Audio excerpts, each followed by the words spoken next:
Hello everyone, good morning. আশা করি তোমরা সবাই ভালো আছো। আমিও খুব ভালো আছি। আজ দেখো, আমি সকাল সকালই ঘরদোর পরিষ্কার করতে চলে এসেছি। এই ভিডিওটা কিন্তু আজকের নয়, এটা হচ্ছে নতুন বছরের আগের দিনের ভিডিও, মানে নববর্ষের আগের দিন। তাই ভাবলাম ঘরগুলো একটু পরিষ্কার করা যাক। দেখো, আমি সকাল সকাল ঘরদোর পরিষ্কার করতে চলে এসেছি। তোমরা তো জানো, পুটুনকে নিয়ে আমার প্রতিদিন ঘরদোর পরিষ্কার করা সম্ভব হয় না। করি যতটুকুনি সম্ভব হয় ততটুকুনি ওপর করা হয়, কিন্তু এত ভালোভাবে ঝুলফুল ছাড়া প্রতিদিন তো সম্ভব হয় না। তাই আজকে ভাবলাম যে পরিষ্কার যখন করব একটু ভালো মতনই পরিষ্কার করে নিই। এদিকে দেখো, পুটুন এই ধুলোবালির মধ্যে ঠিক আমার পেছনই ঘুরে বেড়াচ্ছে। আমি যেখানে যেই কাজটা করছি ও ঠিক সেখানেই থাকছে, কারণ ও জানো তো এক ফোঁটা আমাকে চোখের আড়াল করতে চায় না। যখনই একটু এদিক ওদিক যাব ঠিক মানা করতে করতে আমার পেছনই ঘুরে বেড়াবে। কিছু করার নেই, তাই ওকে নিয়ে সম্ভব হয় না সব সময় সব কাজ করা। তাই যতটুকুনি পসিবল হয় ততটুকুনি কাজটা এগিয়ে রাখি। আর এদিকে দেখো, এই শোকেসটার ওপরটা অনেক দিন ধরেই অগোছালো হয়ে পড়েছিল, প্রচণ্ড ধুলো জমে গেছিলো। অনেক দিনই হয়েছে এটা পরিষ্কার করা হয় না। তো তাই আজকে যখন পরিষ্কার করছিলাম ঘরবাড়ি, তখন ভাবলাম এটাকেও একটু পরিষ্কার করে ওপরের কাপড়টা একটু বদলে দিই। আর এই দেখো, তোমাদের সাথে কথা বলতে বলতে আমার ওপরের কাপড়ও বদলানো হয়ে গেছে। কাপড় বলতে আমি আমার জামা প্যান্ট ছেঁড়াই ওপরে একটু ঢেকে রাখার চেষ্টা করি, কারণ আমার শোকেসটাতে একটু কারেন্ট পয়েন্ট করা আছে, ওই জন্য ওই তারগুলোতে যেন কোনো প্রবলেম না হয়, ওই জন্য একটু ঢেকে রাখা। আর একটু ধুলোবালিও যাতে কম পড়ে। ওদিকে দেখো, পুটুনো নিচ থেকে আমাকে একটু হেল্প করে দিচ্ছিল। আমি বলছিলাম এটা ওটা দে, আর ও ঠিক এটা ওটা আমাকে এগিয়ে দিচ্ছিল।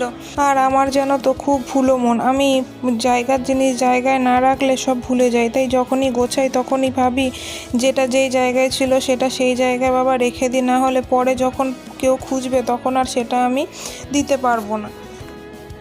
এদিকে শোকেস পরিষ্কার করে এদিকে আমি ওয়ারড্রপটার ওপরের গাটাও ভালো করে মুছে নিচ্ছি, কারণ হোয়াইট আর ব্ল্যাক কম্বিনেশন হলে কি হবে, ধুলো যখন পড়ে না তখন ভালো মতনই ফুটে ওঠে। তাই অনেক দিন ধরেই মোছা টোচা হয় না বলে ভালো মতনই একটু ধুলো হয়ে গেছিলো।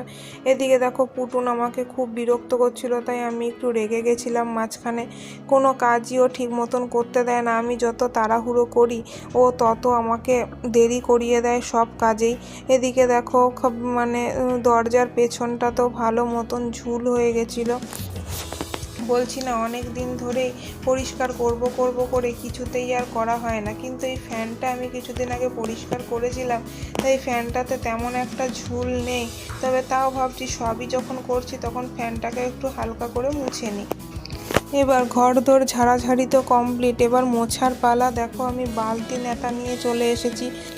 আজ আর ডান্ডি দিয়ে মুছলাম না, কারণ আজকে অনেকটাই ধুলো হয়েছে, তাই হাত দিয়েই ভালো করে মুছে নিলে ঘরটা ভালো মতন পরিষ্কার হবে। ডান্ডিগুলো দিয়ে মোছা ভালো হয় ঠিকই, কিন্তু এই সরু কানা খোঁচড়ার মধ্যে ঠিক মতন মোছা যায় না। যেমন এই শোকেসের পাশের এই টি টেবিলটার আর ফাঁকে আমার ডেলি ওই ডান্ডি ঢোকে না, তাই ওই জায়গাটাতে আমি মুছতেই পারি না। তাই আজ ন্যাকড়া নিয়েই চলে এসেছি ঘর মুছতে। এতে ভালো মতনও যেন তো পরিষ্কার হয়, হয়তো একটু খাটনি হয় বেশি, কিন্তু আমার বাবা মুছে খুব আরাম হয় এতে। ভালো মতন ধুলোবালি না গেলে না খুব গাটা যেন ঘিন করে। যখন কষ্ট করে মুছতেই হবে তখন ভালো মতন মুছে নেওয়াটাই ভালো, তাই না? এদিকে দেখো, আমার ঘর ভালো মতনই মোছা কমপ্লিট হয়ে গেছে। এবার ওই ঘরটা আর বারান্দাটা ভালো মতন মুছে নেব। একটু সিঁড়ির দিকটাও মুছতে হবে, দোতলার সিঁড়িগুলো। আজকে যখন মুছছি একটু ভালো মতনই পরিষ্কার পরিচ্ছন্ন করে নিই। আজকের দিনে হয়তো সবাই এরকমই ঘরদোর পরিষ্কার রাখে, বলো? ঘরদোর পরিষ্কার দেখতে কার না ভালো লাগে, কিন্তু কি করব বলো, সব সময় করা আমার পক্ষে পসিবল হয় না। আগে হয়তো হতো, কিন্তু আগেও যে সব সময় মুছতাম তা নয়, সপ্তাহে 2-3 দিনই মোছা হতো। আর এখন পুটুন হওয়ার পরে তো আরোই হয় না। এদিকে পুটুনের কাণ্ডটা দেখো, আমার পায়ে ঘুরে বেড়াচ্ছে ঠিকই, কিন্তু যখনই আমার মোছাটা কমপ্লিট হচ্ছে ঠিক তার আগেই এসে আমার মোছাটার ওপর দিয়ে হেঁটে ও ঘরদোরগুলোর 12টা বাজাচ্ছে। এদিকে দেখো যেখানেই আমি মুছতে যাচ্ছি ও ঠিক সেখানেই এসে দাঁড়িয়ে পড়ছে। জানি না কি মজা পাচ্ছে। আমি বকছি যে এদিক ওদিক ঘুরিস না, জলে পিছল খেয়ে পড়েও যাবি, কিন্তু কে কার কথা শোনে বলো। ও কিছুতেই ভয় পায় না, এমন বদমাইশ ছেলে হয়েছে। আর এদিকে দেখো সিঁড়িটা যখনই মুছতে এলাম ও তার আগেই সিঁড়িতে উঠে চুপচাপ দাঁড়িয়ে আছে। আর যখনই আমি একটা করে সিঁড়ি মুছছি তখন একটা করে সিঁড়িও পাড়াতে পাড়াতে নিচে আসছে। এরকম বদমাইশিগুলো করে জানো তো আমার সাথে সারাটা দিন। দেখতে দেখতে আমার মোছা পুরোপুরি দোতলা কমপ্লিটই হয়ে গেল। এবার আমি নিচে যাব। এবার নিচে গিয়ে রান্না চাপাতে হবে, কারণ পুটুনকেও আবার খাওয়াতে হবে। এদিকে দেখো ওর দাদু কাজ দিয়েছে ওর বাবার কাজের পেটিগুলোকে নিয়ে ওই ঘরটায় রেখে দিতে, ও সেইটাকেই নিয়ে যাচ্ছে। বয়স অল্প হলে কি হবে বলো তো, এই সব কাজে ও প্রচুর পটু। এখনকার সব বাচ্চাদেরই দেখি বয়সের তুলনায় একটু বেশি বড় হয়ে যায় যেন। আর ও না এই সব ছোট ছোট কাজ দিলে ও প্রচণ্ড মজা পায়, তাই ওর দাদু বেছে বেছে ওকে এই সব ধরনের কাজই দেয় যাতে ও একটু আনন্দ পায়। তাই জন্য দাদু নিজে করে না, ওকে দিয়ে করায়। আর ও এতটা খুশি হয়ে যায় যে ওর খুশিটা দেখলে আমাদের বাড়ির সবারই মন ভালো হয়ে যায়।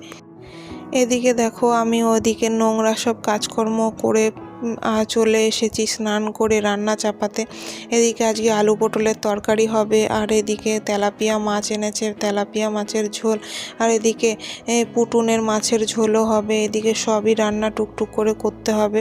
এদিকে আমি পটল ভাজাগুলো চাপিয়ে দিয়েছি, পটল ভাজা অলরেডি হয়েও গেছে।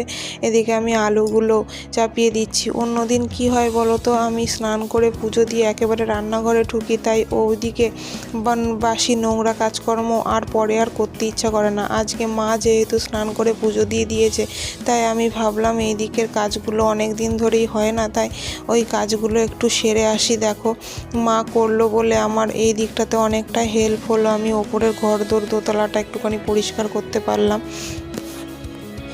এদিকে আলু ভাজাও হয়ে গেছিলো জিরে ফোড়ন আর তেজপাতা দিয়ে। আমি ওদিকে আলুটাকে ভাজা ভাজা করে আমি ওর মধ্যে টমেটো, আদা, জিরে গুঁড়ো, ধনে গুঁড়ো, লঙ্কা গুঁড়ো, হলুদ গুঁড়ো সবই মোটামুটি দিয়ে ভালো মতন কষিয়ে এরপরই জল ঢেলে দেবো। জলটা একটুখানি ভালো মতন সেদ্ধ হওয়ার মতনই দেব, দিয়ে আমি ঢাকা চাপা দিয়েই রান্নাটা করি। তোমরা তো জানো, আমি যারা যারা আমার ভিডিও দেখো তারা সবাই হয়তো লক্ষ্য করেছো আমি বেশিরভাগ অল্প জল দিয়ে ঢাকা দিয়ে রান্না করতেই বেশি পছন্দ করি। এতে বাইরের ধুলোবালিও তরকারিতে পড়ে না, আর তরকারির সবজিগুলো ভালো মতন সেদ্ধ হয়ে যায়।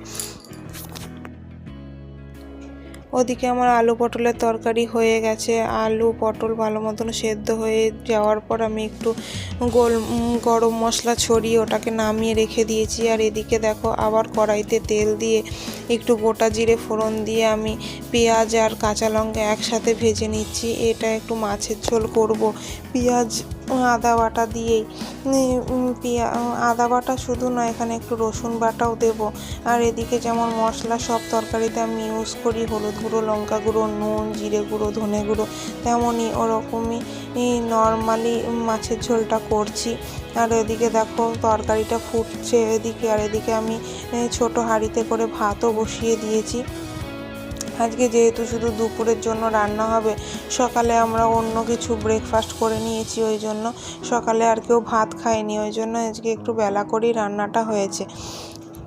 ওদিকে আমাদের তেলাপিয়া মাছের ঝোলও হয়ে গেছে, ঝোল নয় ঝাল, মানে একটু মাখা মাখা তরকারি করেছি।